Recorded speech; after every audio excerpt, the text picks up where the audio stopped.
നമസ്കാരം ഹലോ ഡോക്ടറിലേക്ക് സ്വാഗതം. ഇന്ന് നമ്മൾ ചർച്ച ചെയ്യുന്നത് ഹൃദയാരോഗ്യത്തെക്കുറിച്ചാണ്. ഈ വിഷയം ചർച്ചയിനായി നമ്മോടൊപ്പം ഉള്ളത് തിരുവനന്തപുരം കിംസ് ഹോസ്പിറ്റലിലെ സീനിയർ ഇൻ്റർവെൻഷണൽ കാർഡിയോളജിസ്റ്റായ ഡോക്ടർ രമേശ് നടരാജനാണ് ഇപ്പോൾ നമ്മോടൊപ്പം ഉള്ളത്. നമസ്കാരം സാർ, ഹലോ ഡോക്ടറിലേക്ക് സ്വാഗതം.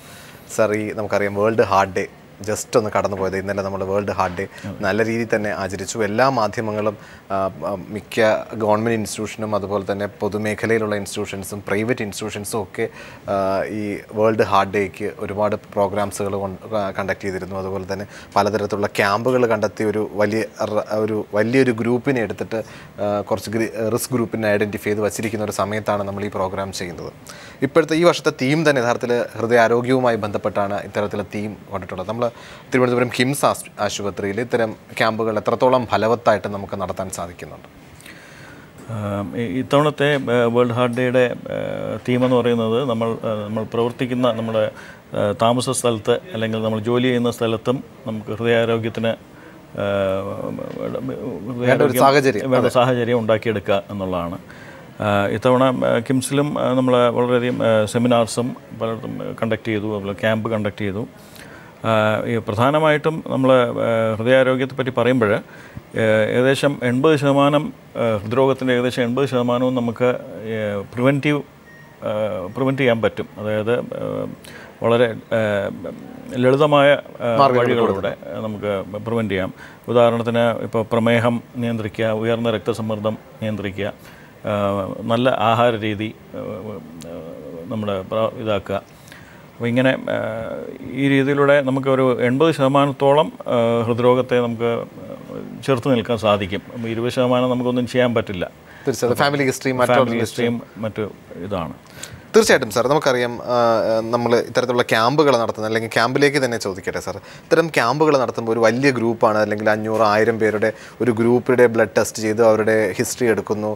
കുറച്ച് പേർക്ക് കൊളസ്ട്രോൾ കൂടുന്നതായിട്ട് കാണുന്നു, കുറച്ച് പേരുടെ പ്രമേഹം ഡയഗ്നോസ് ചെയ്യപ്പെടുന്നു, അതുപോലെ തന്നെ ഹൈപ്പർ ടെൻഷൻ ഡയഗ്നോസ് ചെയ്യുന്ന ഒരു ഗ്രൂപ്പ്. അപ്പോൾ ഇവരുടെ ഫോളോ അപ്സ് ഒക്കെ നമ്മുടെ ഇന്ത്യ പോലെയുള്ളൊരു സാഹചര്യത്തിൽ എത്രത്തോളം ഫലവത്തായിട്ട് നമുക്ക് ചെയ്യാൻ സാധിക്കും? കേരളത്തെ പോലൊരു സംസ്ഥാനത്ത് ഒരു രോഗം വന്ന് ചികിത്സിക്കുന്നതിലപ്പുറത്തേക്ക് ഒരു പ്രിവെൻറ്റീവ് ആയിട്ടൊരു ഒരു രീതിയിൽ നമുക്ക് എത്രത്തോളം ഇത്തരത്തിലുള്ള കാർഡിയോളജി സംബന്ധമായ അസുഖങ്ങളെ നമുക്ക് നോക്കിക്കാണാൻ സാധിക്കും?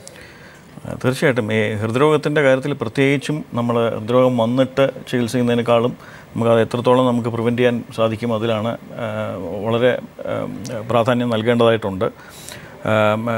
ഈ പറഞ്ഞ പോലെ ക്യാമ്പുകൾ ഇതിന് വളരെ സഹായിക്കുന്ന ഒരു സംഗതി തന്നെയാണ്. കാരണം നമ്മൾ അത് ജനങ്ങളിൽ ഇറങ്ങിച്ചെന്ന് രോഗം വരുന്നതിന് മുമ്പുള്ള അവസ്ഥയിൽ തന്നെ അവരെ പിക്ക് ചെയ്യുക എന്നുള്ളതാണ് ഈ ക്യാമ്പുകളിലൂടെ ഉദ്ദേശിക്കുന്നത്. രോഗത്തിലേക്ക് എത്തുന്നതിന് തൊട്ട് മുന്നേ അവരെ പിക്ക് ചെയ്ത് അവരെ ട്രീറ്റ് ചെയ്തിട്ട് അവരുടെ അത് രോഗാവസ്ഥയ്ക്ക് തൊട്ട് മുമ്പുള്ള ഒരവസ്ഥയാണ്. അവരുടെ ഇപ്പോൾ ഉയർന്ന രക്തസമ്മർദ്ദമുള്ളവർ, പ്രമേഹമുള്ളവർ, അങ്ങനെയുള്ളവരെ ഐഡൻറ്റിഫൈ ചെയ്യുക.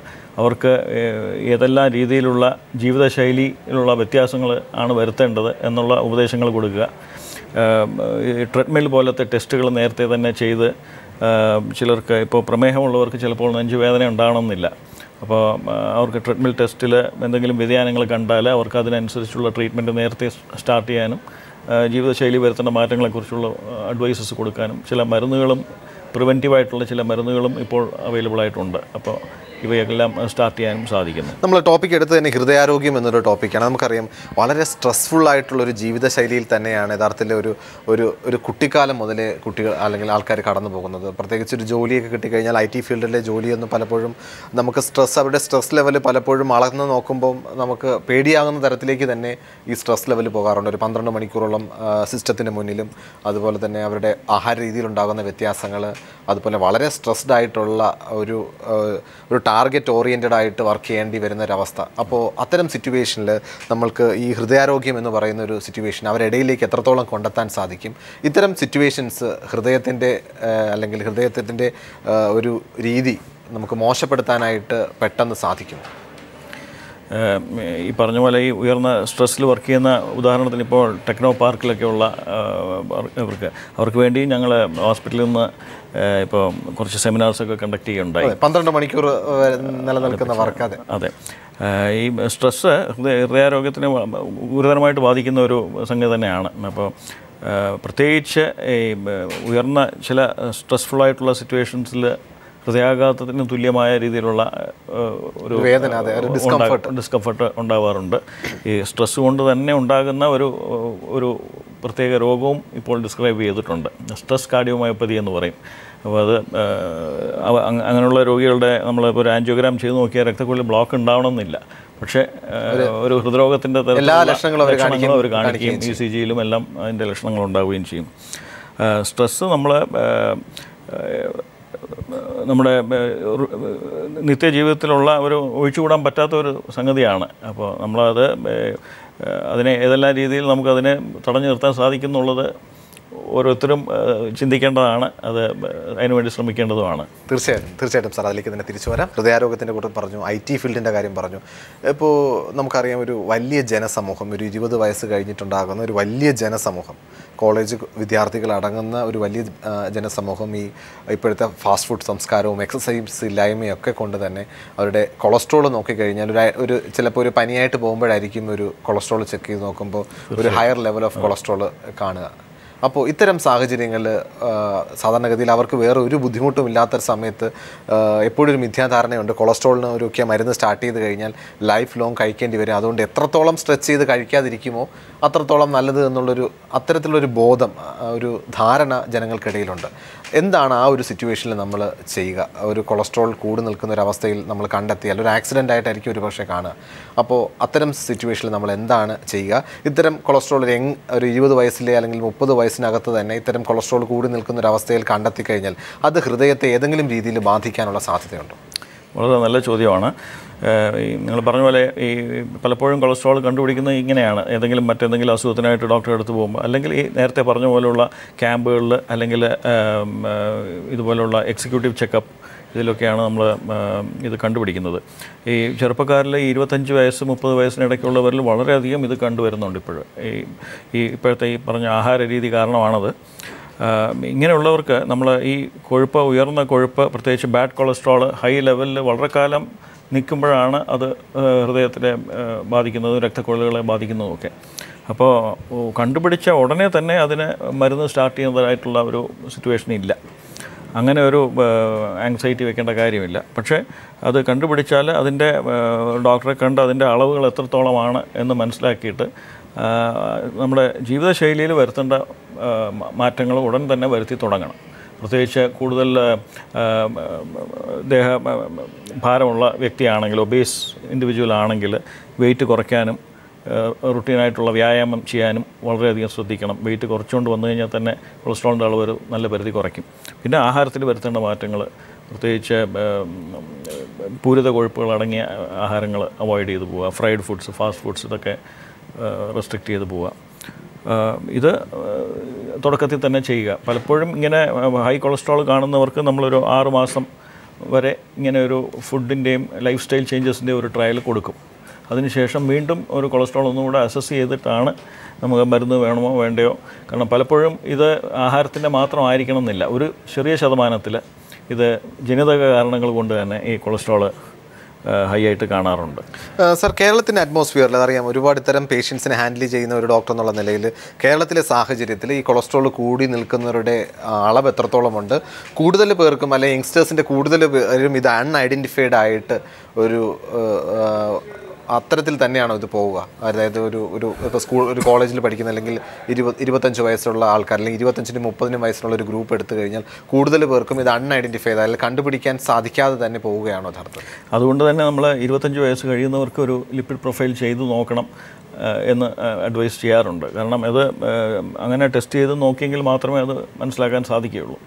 പിന്നെ ഈ ആഹാര രീതിയിലുള്ള മാറ്റമല്ല, നേരത്തെ പറഞ്ഞ പോലെ ചിലർക്ക് ആഹാരത്തിൽ പ്രത്യേകിച്ച് നമുക്ക് കൺട്രോൾ ചെയ്യാനൊന്നും ഇല്ലാത്ത ഒരു ഇത് വരാം. വളരെ ഇപ്പം വെജിറ്റേറിയൻ ആണ്, വലിയ ഫ്രൈഡ് ഫുഡ്സ് ഒന്നും കഴിക്കുന്നില്ല, ആൾ ഓവർ വെയ്റ്റും അല്ല. അപ്പോൾ അങ്ങനെയുള്ള ആൾക്കും ചിലപ്പോൾ ഈ കൊളസ്ട്രോൾ ഹൈ ആയിട്ട് കാണുന്നുണ്ട്, ജനിതക കാരണങ്ങളുണ്ട്. അപ്പോൾ അതും നമ്മൾ ഒരു സർട്ടൺ ഏജ് കഴിഞ്ഞിട്ട് കൊളസ്ട്രോൾ ചെക്ക് ചെയ്യുന്നത് തന്നെയാണ്. ഈ ശരീര ഘടനയും കൊളസ്ട്രോളുമായിട്ട് ബന്ധമുണ്ട്. ചില ആൾക്കാർക്ക് പറയുന്നുണ്ട്, ഞാൻ വളരെ മെലിഞ്ഞിരിക്കുന്ന ആളാണ്, സാധാരണ ഒരു വെയിറ്റിൽ നിന്നും, അതായത് നോർമൽ വെയിറ്റിൽ നിന്നും കുറച്ച് താഴെയാണ് എൻ്റെ ബോഡി വെയിറ്റ്, പക്ഷേ കൊളസ്ട്രോൾ നോക്കിയപ്പം വളരെ ഹൈ ആണ്. അപ്പോൾ അത്തരം ആളിൻ്റെ ബോഡി മാസും കൊളസ്ട്രോളുമായിട്ട് നമുക്ക് ജഡ്ജ് ചെയ്യാൻ സാധിക്കുമോ? ഈ ജനിതക കാരണങ്ങൾ കൊണ്ടുള്ള കൊളസ്ട്രോളിൻ്റെ ഇതാണെങ്കിൽ അത് ബോഡി മാസുമായിട്ട് കണക്ഷൻ ഇല്ല. പക്ഷേ സാധാരണഗതിയിൽ ആഹാരത്തിൻ്റെ ഉള്ള വ്യതിയാനം കൊണ്ട് വരുന്ന കൊളസ്ട്രോൾ ആണെങ്കിൽ തീർച്ചയായിട്ടും കുറച്ച് ഓവർ വെയ്റ്റ് തന്നെ ആയിരിക്കും രോഗി. തീർച്ചയായിട്ടും ഈ കൊളസ്ട്രോൾ കണ്ടു കഴിഞ്ഞാൽ നമ്മൾ സാറ് പറഞ്ഞ 6 മാസത്തെ ഒരു ഇടവേള കൊടുക്കുന്നുണ്ടെന്ന് പറഞ്ഞു. അപ്പോൾ കൂടുതൽ ആൾക്കാരും ഡോക്ടർമാർ പ്രിസ്ക്രൈബ് ചെയ്യാറുള്ളത് സ്റ്റാറ്റിൻ മാർഗത്തിൽ പെടുന്നിട്ടുള്ള മരുന്നുകളാണ് തുടക്കത്തിൽ കൊടുത്തു തുടങ്ങാറ്. അപ്പോൾ ഇത്തരം മരുന്നുകൾ കഴിക്കുന്നത് കൊണ്ട് പാർശ്വഫലങ്ങൾ ഉണ്ടാകാറുണ്ടോ, അല്ലെങ്കിൽ ഇത്തരം മരുന്നുകൾ ലൈഫ് ലോങ് തന്നെ വളരെ സേഫായിട്ട് നമുക്ക് കഴിക്കാൻ സാധിക്കുമോ? ഇപ്പോൾ സ്റ്റാറ്റിൻ മരുന്നുകൾ തുടങ്ങാനായിട്ടുള്ള വളരെ കൃത്യമായിട്ടുള്ള മാനദണ്ഡങ്ങളുണ്ട്. ഇപ്പോൾ കൊളസ്ട്രോൾ ആക്റ്റീവ് ട്രീറ്റ്മെൻറ്റ് പാനൽ എന്ന് പറഞ്ഞിട്ട് ഒരു ഗ്രൂപ്പുണ്ട്. അവരുടെ വ്യക്തമായ ഗൈഡ് ലൈൻസ് അനുസരിച്ച് 4 ഗ്രൂപ്പിനാണ് അവർ കൊളസ്ട്രോൾ കുറയ്ക്കാനുള്ള മരുന്നുകൾ കൊടുക്കണമെന്ന് നിർബന്ധമായിട്ടും പറയുന്നത്. ഒന്ന് ഹൃദ്രോഗം വന്നവർക്കാണ്. പിന്നെ ഈ രക്തത്തിലെ LDL കൊളസ്ട്രോൾ ലെവൽ ഒരു 190 മുകളിലുണ്ടെന്നുണ്ടെങ്കിൽ അങ്ങനെയുള്ള ഗ്രൂപ്പിന് കൊടുക്കാം. ഡയബറ്റീസ് ഉള്ളവർക്ക്, പിന്നെ നേരത്തെ ഒരു ഹൃദ്രോഗം വന്നവർക്ക്, അങ്ങനെ ഉള്ള 3-4 ഗ്രൂപ്പുകൾക്കാണ് തീർച്ചയായിട്ടും നമ്മൾ കൊളസ്ട്രോൾ ഈ സ്റ്റാറ്റിൻ മരുന്നുകൾ കൊടുക്കേണ്ടത്. പിന്നെ ഇതല്ലാതെ ഇതിൽ നമ്മൾ പ്രിവെൻറ്റീവായിട്ട് കൊടുക്കുന്നത് ഈ LDL കൊളസ്ട്രോൾ കൂടി കാണുന്ന ആ ഗ്രൂപ്പിനാണ് നമ്മൾ പ്രിവെൻറ്റീവായിട്ട് സ്റ്റാർട്ട് ചെയ്യുന്നത്. മറ്റതെല്ലാം ഈ അസുഖം വന്നവരാണ്. അതെ. അപ്പോൾ ഈ ഗ്രൂപ്പിന് നമ്മൾ കൊടുക്കുമ്പോൾ ഇതിൻ്റെ നമ്മൾ സാധാരണ പ്രിവെൻഷന് കൊടുക്കുന്ന ഡോസിൽ വളരെ പാർശ്വഫലങ്ങളൊന്നും കാണാറില്ല. വളരെ കോമൺ ആയിട്ട് കാണുന്ന ഒരു പാർശ്വഫലം എന്ന് പറയുന്നത് മസിൽ പെയിനാണ്. സ്റ്റാറ്റിൻ മരുന്നുകൾക്ക് കൊണ്ട് സ്റ്റാർട്ട് ചെയ്ത് കഴിയുമ്പോൾ വളരെ ആക്റ്റീവായിട്ടിരിക്കുന്ന ഒരാൾക്ക് പലപ്പോഴും ഒന്നുകിൽ കാലിലുള്ള മസിൽസിൽ അല്ലെങ്കിൽ ഷോൾഡർ മസിൽസിലുള്ള ഒരു പെയിൻ പറയാറുണ്ട്. അത് പലപ്പോഴും അത് സ്റ്റാറ്റിൻ കണ്ടിന്യൂ ചെയ്യുമ്പോൾ തന്നെ അതിൻ്റെ എഫക്റ്റ് അത് കുറഞ്ഞ് കാണാറുണ്ട്. ചിലർക്ക് ഡോസ് കുറച്ച് കഴിഞ്ഞാൽ അതിൻ്റെ കുറവ് വരാറുണ്ട്. മറ്റ് വളരെ സീരിയസ് ആയിട്ടുള്ള പാർശ്വഫലങ്ങളൊന്നും സ്റ്റാറ്റിൻ മരുന്ന് കൊണ്ട് കാണാറില്ല. അതുപോലെ ലൈഫ് ടൈം നമുക്ക് കഴിക്കുകയും ചെയ്യാം. ലൈഫ് ടൈം കഴിക്കുകയും ചെയ്യാം. തീർച്ചയായിട്ടും സാർ, ഈ ഹൃദയാരോഗ്യം നമുക്ക് ഒരു ചെക്ക് ചെയ്യേണ്ട പ്രായം ഏതാണ് യഥാർത്ഥത്തിൽ? എപ്പോഴും പണ്ടൊരു ഹാർട്ട് അറ്റാക്ക് വരുന്ന ഒരു പേഷ്യൻറ്റിനെ ഒരു 50 വയസ്സ് കഴിഞ്ഞ ഒരാളിനെ ആയിരിക്കും പലപ്പോഴും അല്ലെ മരണപ്പെട്ടു എന്ന് പറയുമ്പോൾ അല്ലെങ്കിൽ കുഴഞ്ഞു വീണു എന്ന് പറയുമ്പോൾ ഹാർട്ട് അറ്റാക്ക് ആയിരിക്കും എന്ന് ഉദ്ദേശിക്കുന്ന ഒരു പക്ഷേ 50 വയസ്സ് കഴിഞ്ഞായിരുന്നു ഒരു 20 വർഷം മുമ്പ് നമ്മൾ കേട്ടിരുന്നത്. ഇപ്പോൾ അത് 30കളിൽ പോലും ഹാർട്ട് അറ്റാക്ക് ഉണ്ടാകുന്ന ഒരു അവസ്ഥയിലേക്ക് തന്നെ എത്തപ്പെട്ടിരുന്നത്. അത് നമുക്കത് പ്രിവെൻറ്റ് ചെയ്യാൻ സാധിക്കുമോ? 20-25 വയസ്സ് വരെയും ഉള്ളവർക്കും കൂടി ഹാർട്ട് അറ്റാക്ക് വന്ന് കാണുന്നുണ്ട്. ഇപ്പോൾ പാശ്ചാത്യ രാജ്യങ്ങളെ വെച്ച് നോക്കുമ്പോൾ ഒരു 10-15 വർഷം നേരത്തെയാണ് ഇന്ത്യയിൽ കണ്ടുവരുന്നത്. അപ്പോൾ ഈ പറഞ്ഞ പോലത്തെയുള്ള ചെക്കപ്പുകൾ 25 വയസ്സ് കഴിഞ്ഞവർ ഒരു ഹാർട്ട് ചെക്കപ്പ് ചെയ്യേണ്ടത് വളരെ അത്യാവശ്യമായിട്ടുണ്ട്. അങ്ങനെ നമുക്ക് അവരെ കണ്ടുപിടിക്കാൻ സാധിക്കുകയുള്ളൂ. തീർച്ചയായിട്ടും സാർ, തീർച്ചയായിട്ടും. നമ്മളെപ്പോഴും പാശ്ചാത്യ രാജ്യങ്ങളെ അനുകരിച്ച് ചെയ്യുന്ന ഒരു ഭക്ഷണ രീതിയാണ് ഒരു കേരളത്തിലെ സംസ്കാരം, അതുപോലെ തന്നെ ഇന്ത്യയുടെ തന്നെ സംസ്കാരം. മറ്റൊരു അല്ലെങ്കിൽ ഒരു മോഡേൺ വേൾഡിൽ നടക്കുന്ന കാര്യങ്ങൾ യങ്സ്റ്റേഴ്സ് അത് അനുകരിക്കുന്ന ഒരു സിറ്റുവേഷൻ ഇന്നിപ്പോൾ ഉണ്ട്. അപ്പോൾ എപ്പോഴും കേട്ടിട്ടുണ്ട്, ഇപ്പോൾ പാശ്ചാത്യ രാജ്യങ്ങളിൽ വളരെ കൊഴുപ്പടങ്ങിയ ഭക്ഷണം കഴിക്കുന്നവർക്ക് പോലും അത്തരം രാജ്യങ്ങളിൽ അല്ലെങ്കിൽ ഹൃദയത്തിനുണ്ടാകുന്ന പ്രശ്നങ്ങൾ അല്ലെങ്കിൽ ഇന്ത്യ പോലെയുള്ള രാജ്യങ്ങളെ അപേക്ഷിച്ച് കുറവാണെന്ന് കരുതുന്നു. അപ്പോൾ അത്തരത്തിൽ ജനിതകപരമായി ഇന്ത്യ പോലെയുള്ള രാജ്യങ്ങൾക്ക് ഹൃദ്രോഗം വരാനുള്ള സാധ്യത അല്ലെങ്കിൽ അത്തരം കൂടുതൽ സാധ്യത നമുക്കുണ്ടോ? ഒരു സുപ്രധാന കാരണം ഇപ്പോൾ നമ്മൾ ആഹാരത്തിൽ കൂടുതൽ കൊഴുപ്പടങ്ങിയ ആഹാരമാണെങ്കിലും അതിനനുസരിച്ചുള്ള വ്യായാമം നമ്മൾ ചെയ്യണം. അതാണ് ഒരു പ്രധാന കാര്യം. പലപ്പോഴും ഈ ആഹാരം കഴിക്കുകയും വ്യായാമം ഇല്ലാതിരിക്കുകയും ചെയ്യുമ്പോഴാണ് അത് ഒരു റിസ്ക് ഫാക്ടറായിട്ട് വരുന്നത്. പാശ്ചാത്യ രാജ്യത്തിലുള്ളവർ ഇപ്പോൾ അവയർനെസ് കൂടുതലായതുകൊണ്ട് അങ്ങനത്തെ ആഹാരം കഴിക്കുന്നുണ്ടെങ്കിലും അതിനനുസരിച്ചുള്ള വ്യായാമം അവരെല്ലാവരും ചെയ്യുന്നുണ്ട് എല്ലാ ദിവസവും. പിന്നെ ജനിതക കാരണങ്ങൾ ഇപ്പോൾ ഐഡൻറ്റിഫൈ ചെയ്തിട്ടുണ്ട്. പ്രത്യേകിച്ച് സൗത്ത് ഏഷ്യൻ കൺട്രീസിൽ കൂടുതലായിട്ട് ഏഷ്യൻ കൺട്രീസിൽ ഹൃദ്രോഗം കൂടുതൽ വരാനുള്ള ജനിതകമായിട്ടുള്ള കാരണങ്ങൾ കണ്ടിട്ടുണ്ട്. ഈ ഭാഗത്ത് അതാണ് പലപ്പോഴും ഈ കൺവെൻഷണലായിട്ടുള്ള റിസ്ക് ഫാക്ടേഴ്സ് ഇല്ലാത്ത ആൾക്കാർക്ക് തന്നെ ഇത് വളരെ നേരത്തെ തന്നെ വന്ന് കാണുന്നത്. അപ്പോൾ അത് നമുക്ക് പ്രിവെൻറ്റ് ചെയ്യാൻ പറ്റുന്ന ഒരു ഇതല്ല. കാരണം അത് നമ്മൾ ജനിതകമായ ഒരു കാര്യത്തിൽ നമുക്ക് ഒരു പ്രിവെൻറ്റീവ് സ്റ്റെപ്പ് എടുക്കാൻ പറ്റും. അതെ. അപ്പോൾ ഇന്ത്യക്കാർ കൂടുതൽ ശ്രദ്ധ ഇത്തരം ഹൃദയാരോഗ്യത്തിൽ നോക്കണം എന്നുള്ളത് മാത്രമേ നമുക്ക് ചെയ്യാൻ സാധിക്കുകയുള്ളൂ. മാത്രമല്ല അവർക്ക് ഈ മറ്റ് റിസ്ക് ഫാക്ടേഴ്സിനെ മോഡിഫൈ ചെയ്യാനായിട്ടുള്ള ശ്രമങ്ങൾ വളരെ സ്ട്രോങ് ആയിട്ട് ചെയ്യേണ്ടതായിട്ടുണ്ട്. തീർച്ചയായും സാർ, ഹൃദയാരോഗ്യത്തെക്കുറിച്ച് പറയുമ്പോൾ എപ്പോഴും പറയും ഹൃദയത്തിൻ്റെ ആരോഗ്യം മോശമാകുന്നതിൻ്റെ ലക്ഷണങ്ങൾ എന്തൊക്കെയാണ്? ഒരു വലിയ ജനസമൂഹം, പ്രത്യേകിച്ച് സ്ത്രീകളടങ്ങുന്ന ഒബേസ് ആയിട്ടുള്ള കുറച്ച് തടിയുള്ള ഒരു വലിയ ജനസമൂഹം പറയാറുണ്ട്, എനിക്ക് കയറ്റം കയറാൻ സാധിക്കുന്നില്ല, എനിക്ക് സ്റ്റെപ്പ് കയറുമ്പോൾ വളരെ ബുദ്ധിമുട്ടാണ്, അതുകൊണ്ട് തന്നെ എൻ്റെ നടത്തം ഞാൻ റെസ്ട്രിക്റ്റ് ചെയ്തുകൊണ്ടിരിക്കുകയാണ്, എനിക്ക് നടക്കാൻ സാധിക്കുന്നില്ല. ഇത്തരത്തിലുള്ള കംപ്ലയിൻസ് പ്രത്യേകിച്ച് സ്ത്രീകൾ, ഒരു വലിയ സമൂഹം, ഒരു പ്രത്യേകിച്ച് ഒരു 40 വയസ്സ് കഴിഞ്ഞ സ്ത്രീകൾ പറയാറുണ്ട്. അപ്പോൾ ഹൃദയാരോഗ്യം മോശമാവുന്നതിൻ്റെ ലക്ഷണങ്ങൾ അല്ലെങ്കിൽ ടെസ്റ്റുകളൊന്നും തന്നെ ഇല്ലാതെ തന്നെ എന്തൊക്കെ ലക്ഷണങ്ങളായിരിക്കും ഇവർ കാണിക്കുക? അതെ, ഹൃദ്രോഗത്തിൻ്റെ ഏറ്റവും ആദ്യത്തെ ലക്ഷണമാണ് ഇപ്പോൾ പറഞ്ഞത്.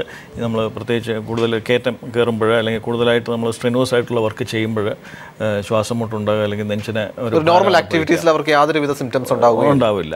അതിൻ്റെ ഏർലി സ്റ്റേജിൽ വളരെ സ്ട്രെനുവസ് ആയിട്ടുള്ള വർക്ക് ചെയ്യുമ്പോഴാണ് അത് ഉണ്ടാകുന്നത്. അത് ഗ്രാജുവലി അത് പ്രോഗ്രസ് ചെയ്യുമ്പോഴാണ് നോർമൽ വർക്കും ഈവൻ അതിൽ താഴെയുള്ള വർക്ക് ചെയ്യുമ്പോഴും ബുദ്ധിമുട്ടുണ്ടാകുന്നത്. സ്ത്രീകളുടെ പ്രത്യേകിച്ചും മെനോപോസ് വരെയും ഒരു പ്രൊട്ടക്ഷൻ അവർക്ക് അവരുടെ ഹോർമോൺസിൻ്റെ ഇതുകൊണ്ട് കിട്ടുന്നുണ്ട്. പക്ഷേ മെനോപോസിന് കഴിഞ്ഞാൽ ഒരു 4 വർഷം 5 വർഷത്തിന് ശേഷം ഹൃദ്രോഗം പുരുഷന്മാരിലുള്ള പോലെ തന്നെ കാണുന്നുണ്ട്. അപ്പോൾ എന്തായിരിക്കണം അവരുടെ പ്രധാന ലക്ഷണങ്ങൾ എന്ന് പറയുന്നത്? ഇപ്പോൾ കയറ്റം കെടുന്ന ഒരു ബുദ്ധിമുട്ടുണ്ടാകുന്ന ആൾക്കാർ ഏതെങ്കിലും രീതിയിൽ അങ്ങനെ അവർക്ക് സംഭവിച്ചു കഴിഞ്ഞാൽ, അല്ലെങ്കിൽ ഒരു സ്റ്റെപ്പ് കയറുമ്പോൾ കിതയ്ക്കുന്ന ഒരു സ്വഭാവം ഉണ്ടെങ്കിൽ അത് ആസ്മയൊന്നും അല്ല, അല്ലെങ്കിൽ ഹൃദ്രോഗത്തിൻ്റെ പ്രശ്നമാണ് എന്ന് നമുക്ക് ഐഡൻറ്റിഫൈ ചെയ്യാൻ സാധിക്കും. പ്രത്യേകിച്ച് ഒരു നമ്മൾ എഫർട്ട് എടുക്കുമ്പോൾ, അത് എക്സേർട്ട് ചെയ്യുന്ന സമയത്താണ് ബുദ്ധിമുട്ടുണ്ടാകുന്നതെങ്കിൽ അത് ഹൃദയത്തിൻ്റെ ആകാനുള്ള സാധ്യത വളരെ കൂടുതലാണ്. അപ്പോൾ അല്ലാതെ ഇപ്പോൾ ആസ്മയാണെങ്കിൽ, ശ്വാസകോശത്തിൻ്റെ സംബന്ധമായിട്ടുള്ള നമ്മൾ സാധാരണ പറയുന്ന ആസ്മയാണെങ്കിൽ പലപ്പോഴും വെറുതെ ഇരിക്കുമ്പോഴൊക്കെയാണ് അത് വരുന്നത്. എന്തെങ്കിലും ഒരു ചെറിയ ട്രിഗർ ഫാക്ടർ വന്നു കഴിഞ്ഞാൽ, അല്ലെങ്കിൽ ഒരു അലർജിയോ അങ്ങനെ പൊടി അങ്ങനെ എന്തെങ്കിലും വന്നു കഴിഞ്ഞാൽ പെട്ടെന്ന് വീസിങ്ങോടുകൂടി സ്റ്റാർട്ട് ചെയ്യും. പക്ഷേ കൃത്യമായിട്ട് നമ്മൾ കുറച്ച് ദൂരം നടക്കുമ്പോൾ അല്ലെങ്കിൽ ഫാസ്റ്റായിട്ട് എന്തെങ്കിലും ജോലി ചെയ്യുമ്പോൾ ഉണ്ടാകുകയാണ് നെഞ്ചുവേദന. അതുപോലെ തന്നെ നെഞ്ചുവേദന നെഞ്ചിലെ ഒരു പോയിന്റിൽ നമുക്ക് പറയാൻ പറ്റാതെ സ്പ്രെഡ് ചെയ്തുള്ള ഒരു നെഞ്ചുവേദന, കൈയിലേക്കും കഴുത്തിലേക്കും ഒക്കെ വ്യാപിക്കുന്ന തരത്തിലുള്ള നെഞ്ചുവേദന നടക്കുന്ന സമയത്തുണ്ടാകുന്നു. കുറച്ച് നിന്ന് കഴിയുമ്പോൾ അതങ്ങ് മാറുന്നു. ഇത് വളരെ ടിപ്പിക്കലായിട്ടുള്ള ഹൃദ്രോഗത്തിൻ്റെ ആദ്യത്തെ ലക്ഷണങ്ങളാണ്. ഇങ്ങനെ ഒരു ലക്ഷണം കണ്ടു കഴിഞ്ഞാൽ തീർച്ചയായിട്ടും ഡോക്ടറെ അടുത്ത് ചെല്ലുകയും അതിൻ്റെ ECG തുടങ്ങിയ പരിശോധനകൾ ചെയ്യേണ്ടതും ആവശ്യമാണ്. തീർച്ചയായിട്ടും ഒരു വലിയ ജനസമൂഹം ഇപ്പോൾ നമ്മുടെ പ്രോഗ്രാം കാണുന്നുണ്ടാവും. എന്താണ് അവരുടെ അല്ലെങ്കിൽ നമ്മുടെ പ്രേക്ഷകരോട് ഡോക്ടർക്ക് പറയാനുള്ളത് ഈ ഹൃദയാരോഗ്യം സംരക്ഷിക്കാനായിട്ട്? പ്രത്യേകിച്ച് ഈ വേൾഡ് ഹാർട്ട് ഡേയുടെ അവസരത്തിൽ നമ്മുടെ ജീവിതശൈലി രോഗമാണ് ഹൃദ്രോഗം എന്നുള്ളത് ആദ്യം തന്നെ മനസ്സിലാക്കുക. നമ്മുടെ ജീവിതശൈലിയിൽ വരുത്താവുന്ന മാറ്റങ്ങൾ മൂലം നമുക്ക് ഇത് ഒരു വലിയ പരിധി വരെ ഹൃദ്രോഗത്തെ നമുക്ക് മാറ്റി നിർത്താൻ സാധിക്കും. പ്രത്യേകിച്ച് നമ്മൾ ശ്രദ്ധിക്കേണ്ടത് നമ്മുടെ ആഹാര രീതി, അതുപോലെ തന്നെ നിത്യേന വ്യായാമം ചെയ്യുക, പുകവലി, മദ്യപാനം തുടങ്ങിയവ നിർത്തലാക്കുക. പിന്നെ ഈ പ്രയാസങ്ങൾ ഉണ്ടാകുന്ന സമയത്ത് തന്നെ അധികം വൈകിക്കാതെ ഡോക്ടറെ പോയി കാണുകയും അതിൻ്റെ വളരെ ഫലവത്തായ മരുന്നുകൾ ഇപ്പോൾ അതിന് അവൈലബിളാണ്. ആ മരുന്നുകളുടെ ഡോക്ടറുടെ പ്രിസ്ക്രിപ്ഷൻ അനുസരിച്ച് മരുന്നുകൾ കഴിക്കുക, അത് ഫോളോ ചെയ്യുക. ഇതാണ് ഹൃദയാരോഗ്യത്തിന് വേണ്ടി നമ്മൾ ചെയ്യുന്നത്. എപ്പോഴും ഈ ഹൃദയത്തിൻ്റെ ട്രീറ്റ്മെൻറ്റ് എടുക്കുമ്പോൾ പറയും, അയ്യോ ഒരു വലിയൊരു ചികിത്സാ ചെലവാണ്, ഒരു കാർഡിയോളജിസ്റ്റിനെ പോയി കാണാനും അതിനുള്ള തുടർ ചികിത്സകളും മരുന്നുകളും വളരെ എക്സ്പെൻസീവാണ്. ഏതെങ്കിലും ആൻജിയോപ്ലാസ്റ്റിയോ അല്ലെങ്കിൽ ആൻജിയോഗ്രാമോ അല്ലെങ്കിൽ ബൈപ്പാസോ ഒക്കെ ഏതെങ്കിലും ചെയ്യുന്ന ഒരു പ്രൊസീജിയറിലേക്ക് പോയി കഴിഞ്ഞ് കഴിഞ്ഞാൽ ലക്ഷങ്ങളുടെ ചിലവും ഉണ്ടാകാറുണ്ട്. അപ്പോൾ നമുക്ക് ഇതൊക്കെ യഥാർത്ഥത്തിൽ നമുക്ക് പ്രിവെൻറ്റ് ചെയ്യാൻ സാധിക്കും ഒരു പരിധി വരെയെങ്കിലും? തീർച്ചയായിട്ടും. നമ്മൾ ഇപ്പോൾ ആൻജിയോപ്ലാസ്റ്റി ഒക്കെ അവളുടെ ആൻജിയോഗ്രാം എന്ന് പറയുന്നത് നമ്മൾ ഈ ടെസ്റ്റുകളുടെ ഇപ്പോൾ നമ്മൾ ട്രെഡ്മിൽ, എക്കോകാർഡിയോഗ്രാം ഒക്കെ ചെയ്യുന്ന പോലെ തന്നെ ഒരു ടെസ്റ്റാണ് ആൻജിയോഗ്രാം. അതിനുശേഷം ആൻജിയോഗ്രാം ചെയ്ത് കഴിഞ്ഞാൽ നമ്മൾ അതിലൊരു 30% പലപ്പോഴും മെഡിക്കൽ ട്രീറ്റ്മെൻറ്റിലേക്ക് തന്നെയാണ് പോകുന്നത്. ഒരു 30%-ത്തിനാണ് ആൻജിയോപ്ലാസ്റ്റി വേണ്ടി വരുന്നത്. മറ്റൊരു 30% ബൈപ്പാസ് ഓപ്പറേഷനിലേക്കും പോകാം. പക്ഷേ ആൻജിയോഗ്രാം ചെയ്യേണ്ട ഒരു സ്ഥിതിയിൽ അത് ചെയ്യുന്നത് തന്നെയാണ് ഏറ്റവും നല്ലത്. കാരണം ക്രിട്ടിക്കലായിട്ടുള്ള എന്തെങ്കിലും ബ്ലോക്കേജ് ഉണ്ടെന്നുണ്ടെങ്കിൽ അത് നേരത്തെ കണ്ടുപിടിക്കുന്നത് തന്നെയാണ് നല്ലത്. ഇപ്പോൾ ലൈഫ് സ്റ്റൈൽ ചേഞ്ചസിലൂടെയും ഈ നമുക്ക് നേരത്തെ റിസ്ക് ഫാക്ടർ ഐഡൻറ്റിഫൈ ചെയ്ത് കഴിഞ്ഞാലും ഇത്തരത്തിലുള്ള ചിലവുകൾ നമുക്ക് ഒരു പരിധി വരെയെങ്കിലും നമുക്ക് കുറയ്ക്കാൻ സാധിക്കും എന്നുള്ളത് തീർച്ചയായിട്ടും. അത് നേരത്തെ അത് ഐഡൻറ്റിഫൈ ചെയ്ത ആ ട്രീറ്റ്മെൻറ്റും ജീവിതശൈലിയിലുള്ള മാറ്റങ്ങളും നമ്മൾ ആദ്യം തന്നെ സ്വീകരിച്ചു കഴിഞ്ഞാൽ വളരെ ചീപ്പായിട്ട് തന്നെ ഈ സ്റ്റേജിലേക്ക് പോകാതെ തന്നെ നമുക്ക് ഹൃദയരോഗത്തെ തടഞ്ഞു നിർത്താൻ സാധിക്കും. തീർച്ചയായിട്ടും സാറിൻ്റെ തിരക്കേറിയ സമയം പീപ്പിൾ ടിവിയോട് സഹകരിക്കുകയും നമ്മുടെ പ്രേക്ഷകർക്ക് വേണ്ടിയിട്ട് ഹൃദയാരോഗ്യത്തെക്കുറിച്ച് വളരെ ലളിതമായി തന്നെ പറഞ്ഞു തന്നതിൽ ഇനി ഒരു അവസരത്തിൽ തീർച്ചയായിട്ടും വീണ്ടും കാണാം. ഇനി നിങ്ങളുടെ അഭിപ്രായങ്ങളും നിർദ്ദേശവും ഞങ്ങൾ എഴുതി അറിയിക്കേണ്ട വിലാസം hello doctor people Malayalam communications limited, കൈലി ടവേഴ്സ്, പാളയം, തിരുവനന്തപുരം 34. നിങ്ങൾക്ക് ഇമെയിൽ ചെയ്യാം hello.people.tv.in എന്ന വിലാസത്തിൽ. പുതിയൊരു വിഷയവുമായി നാളെ വീണ്ടും കാണാം. നന്ദി, നമസ്കാരം.